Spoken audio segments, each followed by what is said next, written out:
Wednesday, the one day a week where logic clocks out early, common sense ghosts us, and reality decides to freestyle without a script. If today already made you stop, blink twice, and whisper, "There's no way," congratulations, you're exactly where you're supposed to be. These are the stories that make you question humanity, adulthood, and whether everyone else got a handbook you somehow missed. So take a breath, lower your expectations, and prepare yourself, because it's about to get weird, petty, and painfully relatable. This is What the Fork Wednesday. Let's go!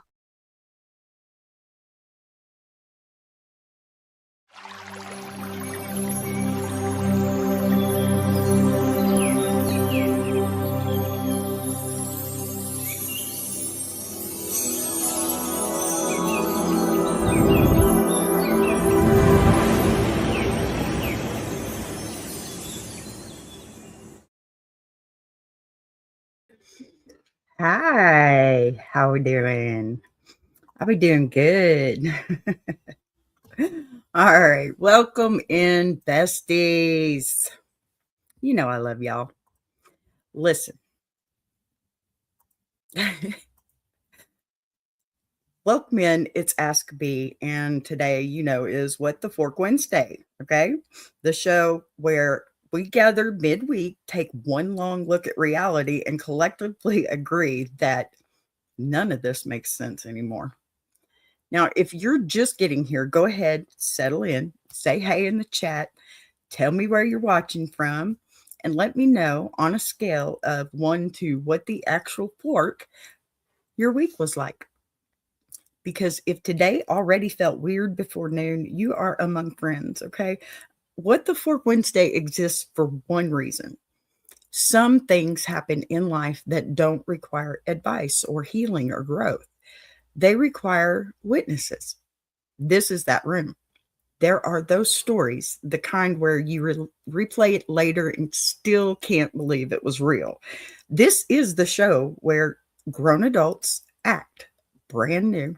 Technology turns on us personally, and common sense is nowhere to be found. Nobody's fixing anything today. We're just telling the truth and laughing so we don't scream about it. Now, if you're new here, this is Ask a Bee. We read real letters from real people, and I respond honestly, humor included. Some days are thoughtful, some days are deep. And then there's, Wednesday. Wednesday is unhinged on purpose. And yes, if you noticed, we got a little extra chaos in the building today. You met VB in the cold open. Well, she'll be popping in to read the letters and help us keep things moving because apparently reality needed a backup today. So here's today's works. We're going to kick off things with a quick story of my own because something always happens early in the week that sets the tone. And this week did not disappoint. After that, we're going to roll into our first letter. And that's where VB will jump in. If you got a What the Fork moment of your own, feel free to drop it in the chat. I'm not promising we'll solve anything, but I am promising you'll feel less alone. All right. Deep breath. Let's get into it because if this week has taught us anything, it's that expectations are extremely dangerous. So, hold up. Now then. All righty. Before we get into letters today, every day, I want to share something that's been sitting with me for a little while. And it didn't start funny. But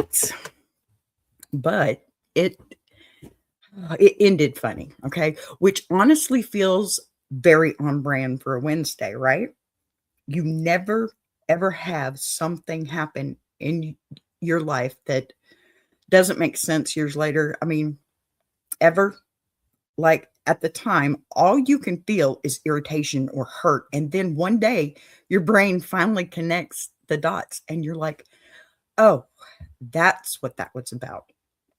This isn't a big dramatic moment. Nobody yelled. Nobody stormed out. It was just one of those slow realizations, that sneaks up on you and it makes you laugh at all the timing of it all, you know? And what makes it true, what the fork moment is that it involves grief, the internet, bad timing, and the universe having absolutely no chill. So let me tell you what finally clicked for me, right? Because I didn't see it coming when it happened, but now I can't unsee it. Oh, so my mom, right, passed in 2020. I don't know how else to say this except that the timing was aggressively wrong. Because right around the same time the internet collectively decided to turn the name Karen into a cultural phenomenon, not a nickname, not a joke you hear once or twice, a full blown personality type, memes, videos, public shaming, and my mom's name was Karen. At first, I was furious, okay, and not in a dramatic way, in that quiet, simmering way where everything feels personal, even when you know it technically really isn't, right? I remember scrolling and thinking, are y'all serious right now? Because I was already grieving, already raw, already trying to keep my footing. And suddenly every other post felt like it was poking a bruise I didn't ask to have touched. It honestly felt like the universe was testing me just to see how much I could carry at once. But grief does this thing where if you sit with it long enough, it starts rearranging the furniture inside your head. And eventually, I stopped reacting to the name itself and started thinking about my mom as a person, not the version I lost, okay? The version who lived. And that's when it hit me, almost against my will, that my mother was absolutely a Karen, not the internet version, okay? The original, the blueprint. My mom was strong because she had to be. She and my grandmother, they both raised me. She was a single mom for most of my life. My parents divorced when I was about 4 or 5 years old. And when you grow up watching, you know, how she didn't complain because she was bored or entitled, she complained because things mattered. If things if something was wrong at work, she fixed it. If something was being taken advantage of, she stopped it. She stepped in. If her family needed protecting, she didn't hesitate. She wasn't loud for attention. She was loud for results. And if a manager needs to be involved, trust me, the manager was getting involved.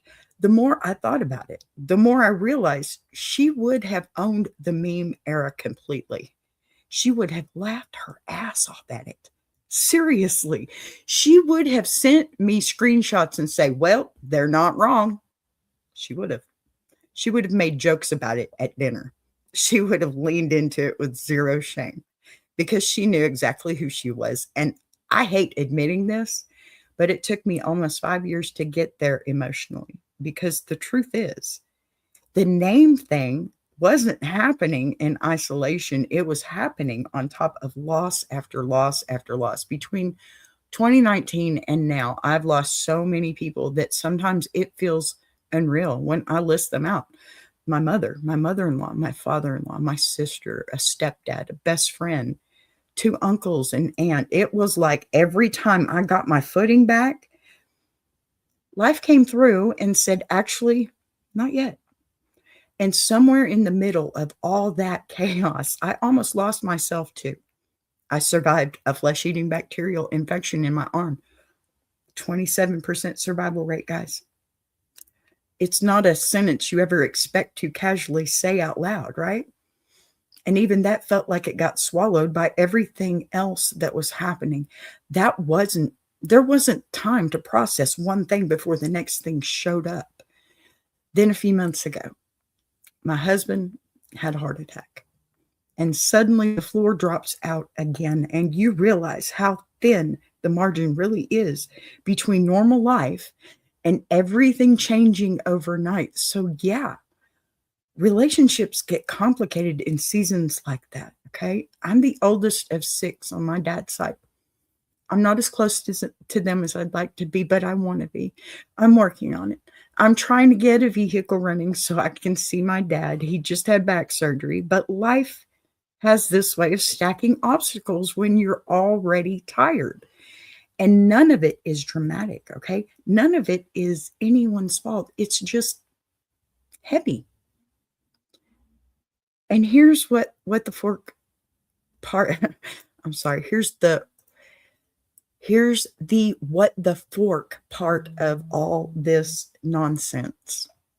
None of it makes sense when you zoom out. There's no storyline. There's no lesson neatly wrapped in a bow in this. It's just life being loud and relentless and occasionally ridiculous about its timing. But when I think about my mom now, I don't think about the memes first anymore. I think about her standing there, arms crossed, completely unbothered, saying exactly what needed to be said and not apologizing for it. I think about how she taught me to speak up and to handle business, to protect my people and to not shrink just because the world gets uncomfortable. So, yeah, sorry, I miss her. So, yeah, I still hate the timing. I still hate that her name turned into a punchline right when I lost her. But if I'm honest, and Wednesdays are about honesty too, she left me exactly what I needed to survive everything that came after. And that's not a bad legacy, not for a Karen. So y'all go right ahead. You can say your Karen stuff all you want to, because let me tell you, she owned it. She would have very much owned it, and I would have been very much proud of her for it. Okay, so, pardon me, y'all. That was a good one. I just needed to get that out, I think, because we're all learning and growing and glowing here together, correct? And, my mother, she had a hard time, but she was able to give me the best parts of her. And I think that's important to recognize because she did have a hard time. I did have a hard time growing up because of some of her choices, because of some of both parents' choices. And you know what? My kids had hard times because of my choices. So I'm not putting any blame there. There's a time when you get to stop blaming your parents because, well, you're an adult. And I learned that a little late in life, but I'm happy to say that I did learn that lesson. And I don't blame my mother for anything anymore. In fact, so much so that I know when she left this world, the last thing that I said to her was, I love you. And she was proud of me. She was happy with me. And she told me about a month before that she was happy with where her life was. This is all part of why I think she knew, but it's one thing I'll never know. She didn't tell me for a reason. And honestly, I understand because I am an only child of hers. She only had one. And I mean, I do have a half brother and 4 half sisters, and I love them all deeply. But it was me and my mom against the world for a long time, and she has put some amazing people in my life that I still have to this day, that I still can pick up the phone and call and say, I love you, Nita Ray, Karen, her sister. There's Judy Harris, my crazy aunt, and her sister, Melanie. And I know that there are people out there like my Aunt Angie and my cousin, her daughter, Michelle, that I can call in an instant and they'd be right there if I need. So, you know what? I'm okay. And Mama knows that. So I was glad to get to share this one with you today. All right. I think we've earned some laughs. So I'm kind of scared about doing this, but let's bring BB in to read today's Bless Your Heart letter. And listen, don't get any ideas while you're up here, chica, because, this is my show. Okay? So just get on up here and let's talk and be nice about it, would you please? Wow, big emotions earlier. You sure you want to hand me the mic right now? Because I read very well under. You now, chica. We'll go right ahead. I'm just saying, clear voice, steady delivery, excellent timing. I could absolutely host this show. But fine, I'll just read the letter, for now. Dear B, my mother-in-law moved in temporarily to help our family. That was 6 months ago, and now she is still here with us. She unpacked faster than we did when we bought the house, and now refers to it as our home. She rearranged my kitchen because she couldn't find anything. I can't find anything either now, but apparently that's a me problem and not her problem. When I tell my kids no, they immediately go ask Grandma. She says yes, smiles sweetly, and then tells my husband I'm being a little harsh. My husband then comes to me and says, well, Mom thinks. And that's when I realized I am no longer the authority figure in my house. I'm just middle management. She gives the kids snacks and says, don't tell Mom, like I'm some kind of household cop. Yesterday, it was an actual pound of chocolate. A pound. Before bedtime. Just imagine the sheer quantity of that deliciousness right before sleep. Then when they're bouncing off the walls at midnight, she says, they just don't have a routine. Ma'am, you are the problem inside the routine. If I ask her not to do something, she doesn't argue with me. She reports me, straight to my husband, with notes, sometimes with examples. She signed the kids up for activities I didn't approve, changed my thermostat, and told guests where I keep things. I don't even know where I keep things anymore. At this point, I don't know if I'm married or if I've been adopted into my own family. I love her, but I also fantasize about hiding her car key. Signed, I love her butt. B, that letter was a lot. I handled it beautifully. Honestly, you're lucky I'm generous. I'll give the job back. Go on, I dare you. Try to impress them with your incredible skills, because I'm sure they're just on the edge of their seats, waiting for you to deliver a performance of a lifetime. For Wednesday, the one day a week where No, let's stop that. You don't need to do that again. Oh my goodness. Chica, you got a little bit of sass in you. First of all, before we even get into this, don't get any ideas, VB. You read one letter clean and suddenly you're eyeing my seat like it comes with, I don't know, benefits. Everybody relax. I'm still very much employed here. Now, let's talk about what we just heard, because what this woman is dealing with is not help. It is not support. It's not somebody just trying to be kind. This is a slow, polite casserole covered takeover, okay? And it happens so quietly that by the time you realize it's happening, you're standing in your own house wondering when exactly you stopped being in charge. Here's how this always starts. Nobody ever moves in and announces, I'm about to undermine your parenting and destabilize your marriage. No, they say things like, you got a lot on your plate, or I just want to help with the kids, or I'll stay out of the way. And for a little while, it looks harmless. But then one cabinet gets rearranged, one rule gets bent, one it's fine this time turns into a pattern. And suddenly you're no longer the decision maker in your own home. You're just the person who lives there.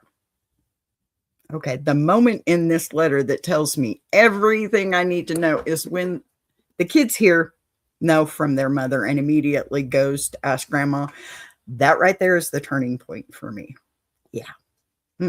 Because once a child learns that no is no longer final, that is just a first step in negotiation, the entire authority structure just collapses completely, right? Yeah. That doesn't make the kids bad. It makes them smart. If there's an appeal court down the hall that always rules in their favor, they're going to use it every single time. And Grandma knows exactly what she's doing. She's not arguing with you. She's not challenging you openly. She's smiling, saying yes. And then walking straight to your husband to report you like you're, I don't know, an employee who missed a deadline. That's not confusion. That's strategy. And the fact that it works tells me this situation has gone way past annoying and straight into dangerous territory for the relationship. Because let me say this clearly, especially for the husbands watching. The moment you come back to your wife and say, well, my mom thinks you're being difficult, you have officially left your team. Marriage is not a group project where outside opinions get voted in. You do not scold your wife in her own home because your mother is uncomfortable with boundaries. That's not keeping the peace. That's handing authority to the wrong person and wondering later why everything feels tense. Now let's talk about the don't tell mom snacks, because that one deserves some attention. Okay. That is not grandma being sweet. That is not bonding. That is sabotage with sugar. You do not hand children a pound of chocolate before bedtime and then stand there shocked when they are feral at night. Okay. That's not a mystery. That's science. And then to turn around and say they just don't have a routine while actively destroying their routine. Take a breath. I've got to. That takes a level of confidence I almost have to respect. Add in the thermostat. Okay, with me, straight, no, absolutely not. Don't touch my thermostat. My husband even knows better. The activity signed up for without permission, the guests being told where you keep things. Okay, that one that one doesn't bother me so much, but what you've got is not helpful relative. You've got somebody slowly rewriting the rules of a house that is not theirs. And at this point, you're not a wife or a mother. You're middle management expected to enforce rules that nobody respects, blamed when things go wrong, and stripped of authority to fix anything. Is that really, really what you want to do here? Seriously. Think about this, all right? Here's the part people don't like hearing. This will not get better if you just wait it out. It will not get better if you keep trying to be nice. It will not get better if you hope everyone magically understands how you feel. No. You are not dealing with misunderstanding. You are dealing with unchecked access, and unchecked access always, always turns into entitlement if it isn't addressed. Now, 3 things have to happen before this is to change, okay? And none of them involve yelling or being cruel. First, your husband has to choose the household, not you versus his mom, the household. That means shutting down the reporting system immediately. Parenting concerns do not get funneled through him like a complaint department. If grandma has an issue, it gets discussed with both of you or not at all, period. Now, second, grandma needs clear, visible lanes. She can love the kids. She can help when she's asked.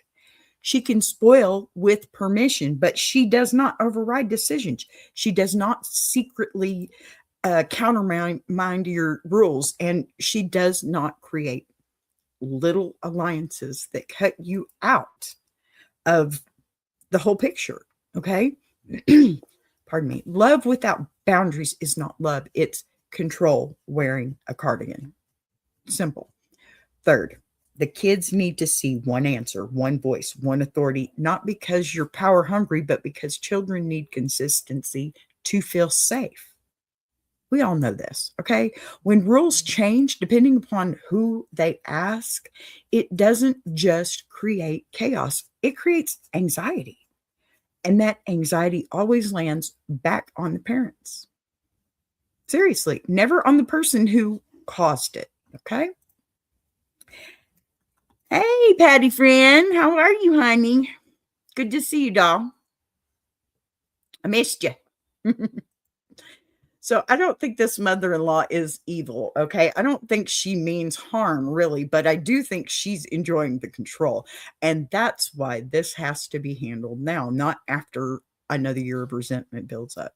Not after you explode over something small, and not after your marriage quietly erodes under the weight of unspoken anger. You are not wrong for being upset. You're not dramatic. You are not too sensitive. And listen, you're reacting appropriately to losing authority in your own home. Take your house back. Have the uncomfortable conversations, reset the rules. And if grandma doesn't like it, honey, she can be mad lovingly from somewhere else. And BB, don't get too comfortable. I handle hostile takeovers professionally. Do I still what? Sniff powder. That's adorable. That's certainly not me. Anyway, Bill the man, you're back. I remember you. Please be respectful. Okay, so now we're going to have a little break so that VB can get an attitude adjustment. Yay. Enjoy. I'm out of here for a minute.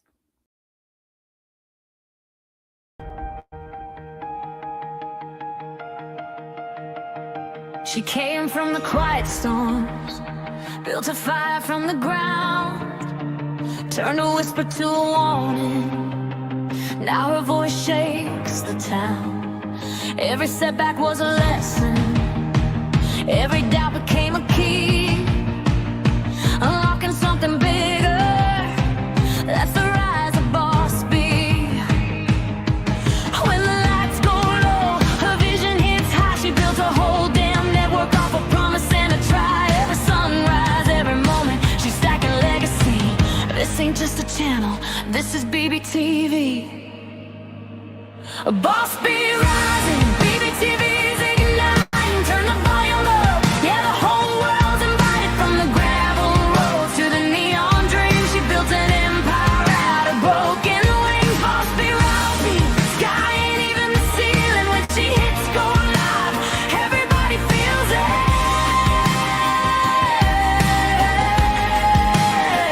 She's the queen of the comeback, the storm in the stream, crafting stories out of heartbeats, making visions out of dreams. Got thunder in the hustle, got a voice that cuts clean.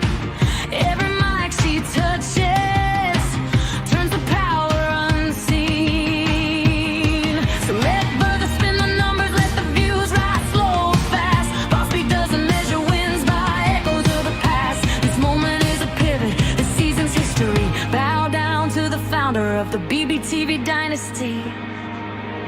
Boss B rising, BBTV's igniting. Turn the volume up, yeah, the whole world's invited. From the gravel roads to the neon dream, she built an empire out of broken wings. Boss B rising, sky ain't even the ceiling. When she hits go live, everybody feels it.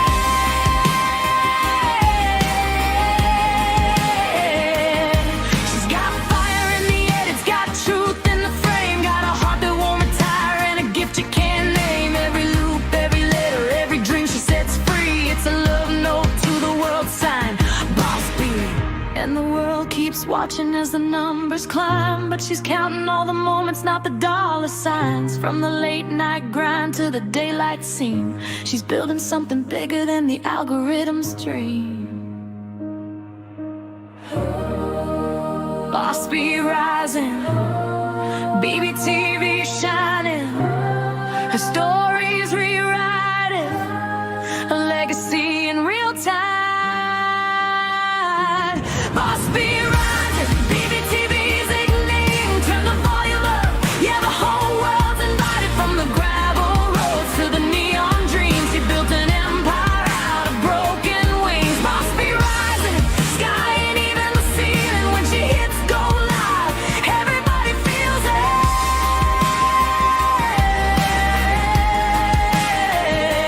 BBTV, where the stories breathe.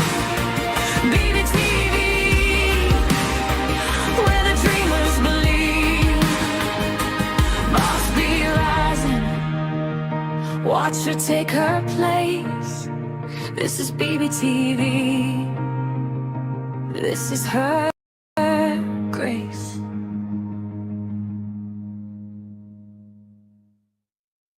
Join Boss B for Ask a Bee Monday through Friday, 12 noon Central Standard Time and Jukebox Journey every Saturday, 8 p.m. Central Standard Time.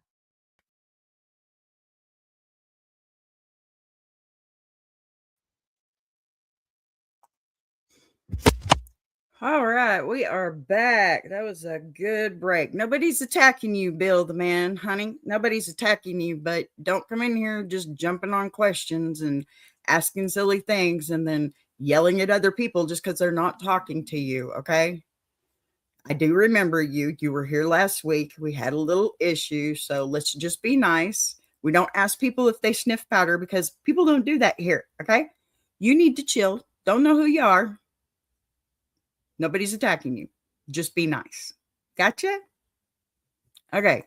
Now, we're going to get back into this, please. So, this is gravel road. And I don't know. Could be laughing, but having an issue. But this next one lives a little further down the road. Some chaos. Same kind of confusion, just with feelings wearing a seatbelt this time. So this letter comes from a husband who is exhausted in a very specific way, not angry, not dramatic, just tired of being the human buffer between two grown adults who refuse to act like it. Okay. So you ever love two people and slowly realize they are never, ever going to get along, and somehow that's become your full-time job? Like, you didn't sign up to referee Thanksgiving, but here you are blowing a whistle in your own family. This one's funny, but it also, it's familiar. And by the end of it, hopefully you're going to feel real clear about why this man needs help before he loses his mind. Nobody's acting funny here. And you were just trying to talk about things we don't talk about here. So, Bill, chill out, please. Okay. Just listen or go find somebody that wants to chat, because everybody's here to listen. All righty. So, I guess we're going to bring BB back up and let her read the gravel road letter. I still have very, very big reservations about this chick, but let her go. Writing because my father does not like my wife. He never has. He didn't like her when we were dating, when we got engaged, or when we got married. He tolerated her. Loudly. He calls her by the wrong name on purpose and introduces her as my son's wife like he forgot her name mid-sentence. He compliments everyone at dinner except her, then asks why she's quiet. When she talks, he sighs. When she laughs, he rolls his eyes. When she cooks, he eats and says, "Well?" My mother used more seasoning, sir. Your mother is still alive, so go ask her for the recipe, right recipe. He gives advice nobody asks for, critiques how we live, and then pulls me aside to say things like, you could have done better. Like I was shopping, not falling in love. Here's the problem. I used to defend her every time, but lately I've noticed she just smiles and lets it happen. She doesn't push back, she doesn't do anything. Because now my dad thinks his behavior is acceptable. He thinks silence means agreement. And I'm realizing I might have accidentally trained him by handling everything myself. But B, I'm gonna be honest, she's not perfect either. She vents to everyone but him. She waits until we're alone and uploads everything on me like I'm customer service. Family dinners feel like a hostage situation. My dad is rude. My wife is checked out. I'm sitting here wondering how I became the emotional middleman for two adults. I love my wife, I really do. But I am starting to resent my dad for being awful and my wife for letting it continue. I don't know who I'm supposed to be mad at anymore. Signed, who do I choose? This is truly a perplexing situation that requires careful consideration.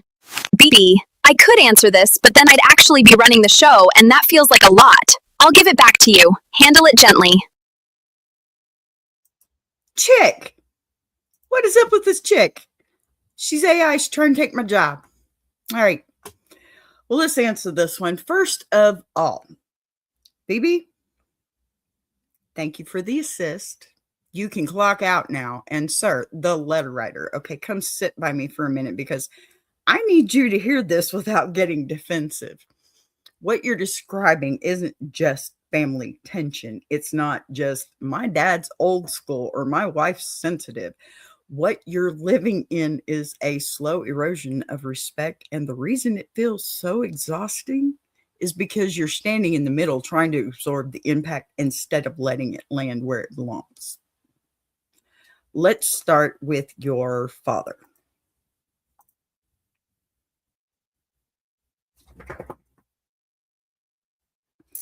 Amen, Patty Fran. Look, I'm going to put this one up because that is so true. This may sound mean, but just because you are related to someone doesn't mean you have to like them or even want to be around them. Amen. And I have a few of those. No, Bill the man, it is not because you're Black. And I would really appreciate if you didn't say that, because let me tell you, I don't see color. That's enough. That's what you said last week. That's what got me. Chill out or you're gone. Okay, dude? Thanks. Now, because yes, his behavior is absolutely out of line. You know what? I'm done. Sir, be gone. It's enough for me. There you go, Patty. Sorry, dear. He's gone. I was trying to be nice and give the benefit of the doubt, but he was back here last week asking about Black. And like I said, I don't see color. If I cut somebody that's not the same color as me, I guarantee you their blood comes out red. What does the color matter? Truly. Now, y'all get off of that because you're pissing me off. Sorry. I can't stand it. I can't stand that. When somebody comes up here trying to make me look like I'm racist. It's like, sir, do you know who I work with in the first place? And secondly, go somewhere else. Just go somewhere else. I'm going to let that go now. And VB, don't you test me anymore if you come back up here, lady. Okay, calling your wife by the wrong name. Dismissing her at the table. Sighing when she speaks. Critiquing her cooking and pulling you aside like you made a bad purchase instead of a lifelong commitment. Look, that's not concern. That's contempt. And contempt doesn't accidentally show up. It's practice. Your father doesn't have to like your wife. That's not the requirement. But he does have to respect her because when you married her, she became part of your household and part of you. And right now, your father is treating her like a tolerated accessory instead of a human being. And you, without meaning to, have been cushioning the blow instead of stopping the behavior. Now, here's where this gets uncomfortable for you. You're welcome, Patty Fran. Well, we did speak to him, and the RZO looks awful familiar, Z2R. So let's not be rude and come in here. Yes, we were speaking to him, but he's also being disruptive. Okay, Tracy? Now, you said you used to defend her, and I believe you. I believe you wholeheartedly. But defending someone privately after the damage is done is not the same thing as setting boundaries publicly in real time. Every time you wait until later to smooth things over instead of stopping it when it happens, you teach both of them something. You teach your father that his behavior is survivable, and you teach your wife that she is on her own in the moment. And that brings me to her. Okay, because you're right. She's not handling this well either. Silence is not strength when it comes from self-protection instead of choice. So smiling, yes, I understand that. And he said that last week, and I was talking to him last week. We did discuss things a little bit. And I've also asked him and given him my email to write. And we can talk about any problems. But he can't come in here harassing my chat. And, there were things he said as well If you'd like to go back and read, I could probably unblock it, but that's not something I want to do right now. And if it's you coming back under somebody else, I would really appreciate it if you would just let me do my show, okay? I don't mind talking. I don't. Just don't harass my chat. Don't harass me. And don't try to stop me from doing my purpose here today. If you are depressed, I am very sorry for that. I truly am. In fact, I have a ticker just for you, okay? Because I do care. But something else I care about is the person that is writing this letter. They wrote it to me so I could talk to them about this situation. That's what I'm here to do. Okay? Okay? Can we let it go now? And I can, okay, I'm glad you're not him then. And thank you for being here. I appreciate you. I truly do. I'm not trying to be rude. And if you're not him and you weren't here before, then you don't know what the conversation was about last week, right? So you don't know exactly what this person is doing unless you're him sitting on the other side. And if you care to, you can go back to last week and watch the episodes and find that conversation and see where I was very nice. But this is the second time that he's come in to try and hijack my show, and where he's apparently, victorious in the moment. I'm not letting him take the whole show. Okay. I'm not trying to be rude to you or him or anybody else. This is my channel, my show, and this is the way I want to run it. Okay, bye.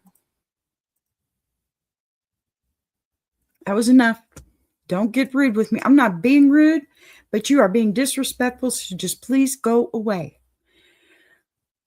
Okay, now that my tone is all nice and soft because I'm trying to be nice to people, and here we go, because he's probably going to come right back. We know this is still Bill the Man, right? Tracy, still Bill the Man.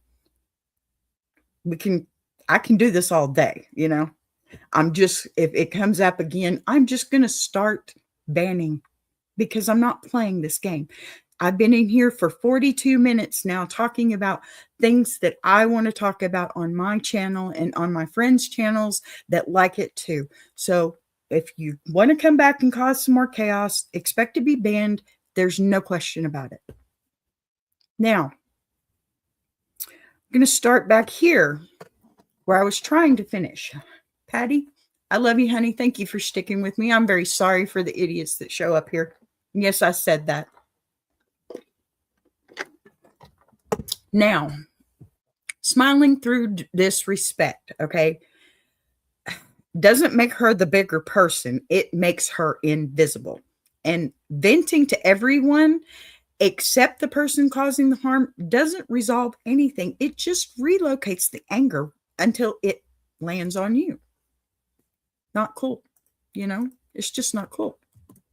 So here you are, stuck in the worst possible role, emotional middleman. You're trying to keep the peace with your father while absorbing your wife's hurt and frustration. And the reason that you're starting to represent both of them is because neither one is actually doing their part. But listen, and carefully, because this is the pivot point. You cannot fix this by managing it better. You cannot fix this by explaining harder. And you definitely cannot fix this by choosing sides in your own head, where pretending everything's fine out loud. What has to change in this structure, not the personalities. Your father needs a boundary that is clear, calm, and consistent, not a lecture, not a blow up, a line, something as simple and firm as, Dad, when you speak to my wife that way, it's not okay. If it happens again, we will leave. And then, and this is the part people avoid, you actually have to follow through. And your wife needs to stop disappearing, not by fighting back or matching energy, but by reclaiming her voice. Okay? She doesn't need to perform strength. She needs to participate, because silence might feel safer in the moment, but over time, it teaches everyone else that she's optional. And you need to step out of the middle. You are not a translator, and you are not customer service. You are not an emotional shock absorber for two adults who refuse to address each other directly. Your job is not to make everyone comfortable, okay? Your job is to protect the integrity of your marriage. Hello, how are you doing? Good to see you, the boy Trey. Thank you for being here. So, and here's the hardest truth of all. I think you could be right on that one, Patty. Definitely trying to bring out that redneck in me, huh? Hey, that's what the Fork Wednesday is all about, right? Okay, so if this continues the way it is, it will rot your relationship from the inside out. Not because anyone is evil, not because anyone intended harm, but because unspoken resentment is patient and it collects interest. You love your wife. That's clear. You want your father in your life. That's also clear. But love without boundaries is just slow self-abandonment. So this is your moment, not to pick a villain, not to assign blame, but to decide what kind of husband you want to be when things get uncomfortable. So, because right now, everyone's waiting on you. All right, besties, I think it's time again. I don't know if I want to do this. Let's see if Phoebe wants to come back and try and steal my job just one more time. Okay. What is this show about? This show is about people who write in letters and ask me questions, all kinds of questions, and I try to answer them to the best of my ability. I'm not an expert. I don't claim to be. It's just my opinion, but my hopes is that somebody will find some piece of my offering and accept it as their own, and it helps them. So this show is about helping others. What the Fork Wednesday itself is about the craziness that goes on all week long. And, oh, thank you. Guess who's back?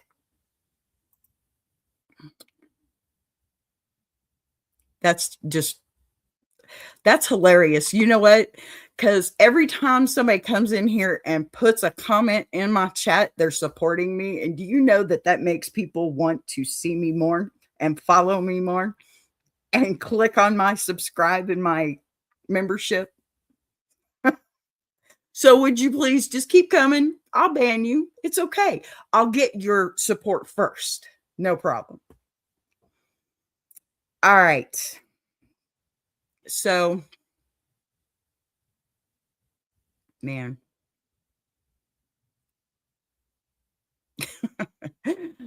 People make me mad. You know that you're amusing me. I'm telling you, this is amusing as hell.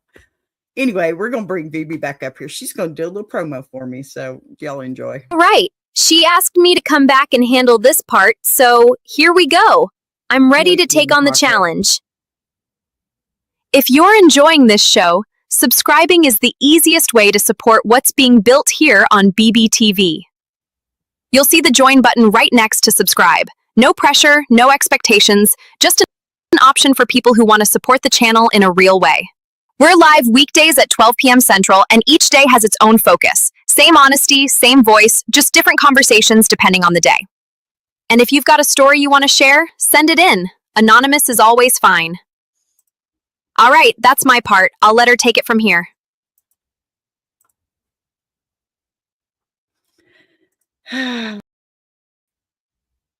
Unreal. Paco, that's not how that works. I know what you're doing.